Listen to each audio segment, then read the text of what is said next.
What happened? तुम्हें पता है यूक्रेन में क्या चल रहा है? Do you know what's going on in Ukraine? Bring me up to speed. मैंने कहा bring me up to speed. इसका मतलब है कि अभी तक जो जो हुआ मुझे बताओ ताकि मुझे लेटेस्ट पता हो। इसी तरह आप मैच के लिए बोल सकते हो bring me up to speed on the match. Match में अब तक जो जो हुआ मुझे बताओ। अब आप एक सेंटेंस बनाओ, अब तक प्रोजेक्ट में जो जो हुआ मुझे बताओ। क्या तुम पेपर उठा सकते हो? Can you pick up the paper? क्या तुम स्कूटर उठा सकते हो? Can you pick up the scooter? नहीं, हैवी चीज के लिए, भारी चीज के लिए हम पिकअप नहीं लिफ्ट यूज करते हैं। क्या तुम स्कूटर उठा सकते हो? Can you lift the scooter?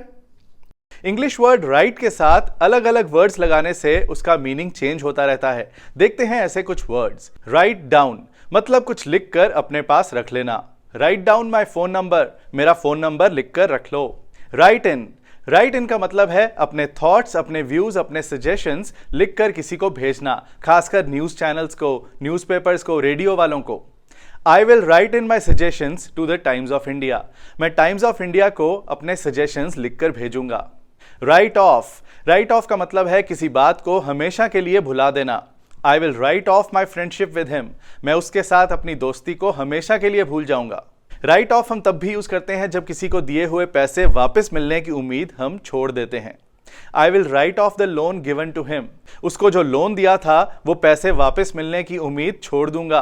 Right out का मतलब है किसी डॉक्यूमेंट को पूरी तरह से डिटेल में लिखकर तैयार कर लेना। Write out the rent agreement and send to me, rent agreement तैयार कर लो और मुझे भेज दो।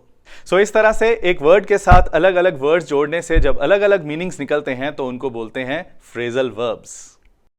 काटूं?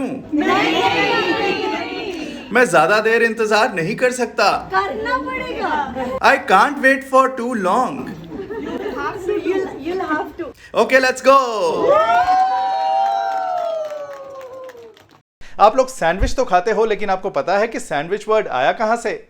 इंग्लैंड में एक जगह है जिसका नाम है सैंडविच। वहां का एक राजा था, उसे जुआ खेलने का बहुत शौक था, गैम्बलिंग का बहुत शौक था। वो खाना भी खाता था तो जुआ खेलते हुए खाता था। वो अपने सर्वेंट्स को कहता था कि 2 ब्रेड के बीच में एक मीट का पीस लग के ले आओ, मैं वही खा लूंगा और खेलता जाऊंगा। बाकी लोगों को भी ये आइडिया अच्छा लगा, उन्होंने भी कहा कि हमने भी वही खाना है जो सैंडविच का राजा खा रहा है, और वहां से बन गया उस चीज का नाम सैंडविच। पिछले महीने इस टाइम हम गोवा में थे। This time last month we were in Goa. वो भी क्या दिन थे, इसकी इंग्लिश क्या होगी? हम अक्सर किसी बीते हुए टाइम को याद करके कहते हैं वो भी क्या दिन थे। इसे इंग्लिश में कहेंगे those were the days. Those were the days, वो भी क्या दिन थे। इसी मजेदार लेसन की तरह अगर आप बिल्कुल शुरू से इंग्लिश सीखना चाहते हो, मजेदार तरीके से सारे मुश्किल कॉन्सेप्ट्स को समझना चाहते हो, तो आप मेरा full spoken English course join कर सकते हो। इसमें मैंने बिगिनर लेवल से लेकर एडवांस्ड लेवल तक सारे कॉन्सेप्ट्स को बहुत ही आसानी से सिखाया है। हंसते हंसाते एक वेब सीरीज की तरह सिखा दिया है। इसे ज्वाइन करने का लिंक डिस्क्रिप्शन में है, या फिर आप avvalenglish.com पर भी जा सकते हैं। अगर होना है सफल तो फॉलो अव्वल।